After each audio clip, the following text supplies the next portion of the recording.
Pikachu coaster.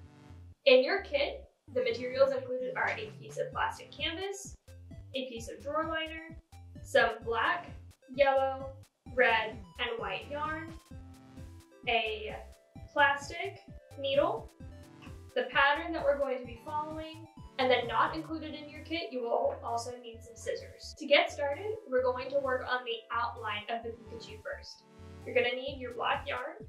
We're going to cut a not too long piece just to keep the thread from unraveling. So we're going to cut a piece probably about that long.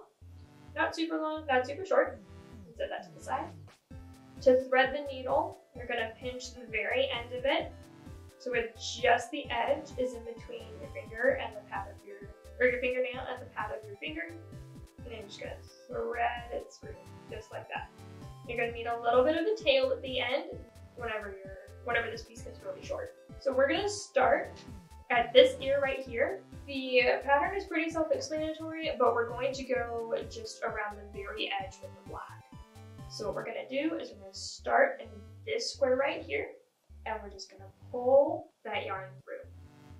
And you're going to leave a little bit at the back end. It'll eventually lie down as you continue to stitch. And we're just going to do that and complete that first stitch. And all of these stitches are diagonal, which makes it a little bit easier. And they all are diagonal the same direction. And now that we've done, whatever gets caught like that, all you have to do is just kind of loosen it, go around. And now that we've done those two stitches, we're going to start going down. So we're going to start right here and go down the ear of Pikachu. And once we get to the very bottom of the Pikachu in a couple of stitches, I'm going to show you how to work the stitches around this curve right here. It's a little bit tricky. So now that we're at this very bottom corner, what we're going to do is instead of making a black stitch right here, we're actually going to skip it because on the pattern, as you can see, that little spot is yellow. So we're actually going to skip that corner and we're going to go right here and make a black stitch. And once again, we're going to skip this corner because according to the pattern, it's going to be yellow, and make another black stitch. If the plastic canvas bends a little bit, that's okay. It also bends really easily right back. Okay? And then we're going to skip another one over to the side. And then after we skip this one, we're going to go one more over and do a black stitch in the same row. Do a diagonal line there, back over to the edge. And if the thread, or if the yarn comes out of the needle, that's okay. Just gonna pinch the very edges and then re-thread it. Just make sure that you try and keep that tail pinched down so that it doesn't do that. I'm just gonna keep following the edges like that. There are a couple of places that are kind of built in, like right here, right here, that are going to have different colors, and that's okay. We're just gonna skip those and continue on with our black stitches. Don't worry about anything in the middle just yet. Any of these right here, I'm going to show you how to do that after I show you how to fill in this yellow here. Alright, and now that we've started to fill in some of the yellow, I'm going to show you how to count the stitches out for the eyes and possibly the cheeks, but I'm going to show you how to count the stitches out. So if you went ahead and filled in over all the way across, that's fine. I only filled in this part so that I could show you how to count the stitches. So what we're going to do is, now that we are 2 lines down from this little black mark right here in the ear, we're going to start at the very edge and we're going to count how many stitches that we need for the next one. So it looks like we're starting in this corner and we're going to need 3 yellow stitches. So we're going to start in this corner right here. Alright, so now that we have 3 yellow stitches, we're going to count out 2 black. So it's just going to be 1 and then 2. And then on that 3rd square, we're going to continue with our yellow stitches. And if you're going all the way across, you're going to count however many yellow stitches you need in the middle. So in this case, you're going to need 1, 2, 3, 4, 5, 6, 7, 8 yellow stitches in the middle. and you'll have to count those out before you skip 2 more stitches for the black over here and then finish out the row in yellow. I'm not going to do that right now just for time's sake. So I'm just going to finish up to this stitch right here, and then we're going to move down so I can show you how to count the rest of the eye. Also, if it ever knots up on you like this, it's totally okay. Most of the time, they're really easily removable, and you'll just like pull on one side, and most of the time it comes out. You do have to untangle a little bit, that's also okay. Most of the time though, they're relatively easy, and that's why I tell you to use smaller pieces of yarn instead of longer. I cut this one a little too long. The longer it is, the easier it is it'll tangle.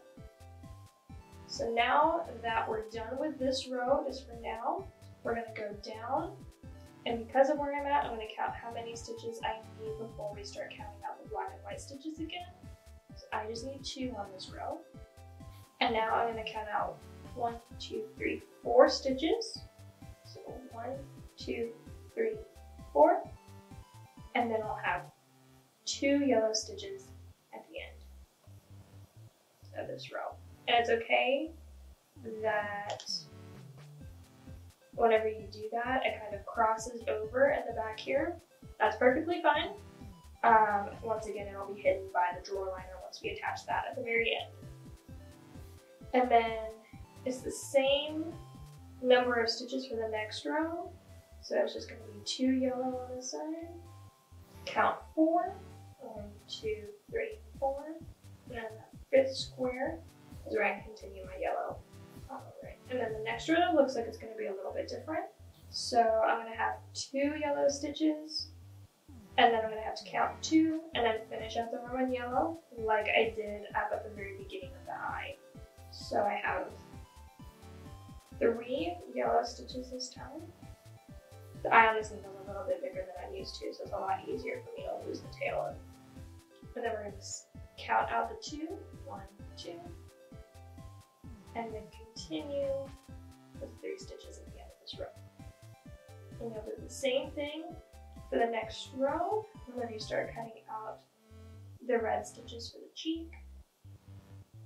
So we're just going to go down a row. That looks like we have 2 yellows. So do 2 yellows, count out 2 reds right here. So 1, 2, and then continue on just like that, counting out the stitches for the cheek underneath where that eye was. Alright, this next part's going to be a little bit different. Now we're going to be attaching the drawer liner to the back of the finished coaster. Your finished coaster should look a little something like this. This stitch is going to be yellow, but now I'm going to show you how to attach the drawer liner to the back. So we're going to thread this black yarn through the back like we have every other time we're starting with a new piece of yarn. We'll probably cut this piece of yarn a little bit too long, that's okay. Make sure to leave that tail there. And then what we're going to do is you're going to take the drawer liner and I'll line it up to the back of the coaster, just like that. And we're going to put our needle through the drawer liner and then through one of the squares of the coaster. Might take a minute to get that needle through, just because the drawer liner squares are a little bit smaller. It's gonna get caught a little bit in the back. So what you're gonna do is kind of wrap it around like that, and it'll look like that after you're done. And then, unlike our other stitches, we're just gonna go back through the back, the drawer liner, through one of the holes, lines it best with it on the coaster. Pull it through, and it's going to start covering the clear plastic on the edges. And you're going to do this all the way around your coaster to get that drawer liner attached. You don't have to do the drawer liner if you don't want to. It is optional, but it helps it keep from sliding around your table while you're using the coaster. So once you've done this all the way around the coaster, it's going to be a little bit more attached than it is right now, and that's okay. It might look a little bumpy, and that's alright too. It'll still lay down flat. So what we're going to do is we're going to do the same thing that we've done to tie off the rest of them. And we're just going to stick it underneath the drawer liner get it through a couple of stitches, pull it back up through the drawer liner, cut off the excess, and you're just gonna have a little bit of a tail above that drawer liner, and that will be the only yarn showing. And then it'll look like this. Thank you so much for joining us today. Please make sure to like and subscribe to our channel for future programming videos.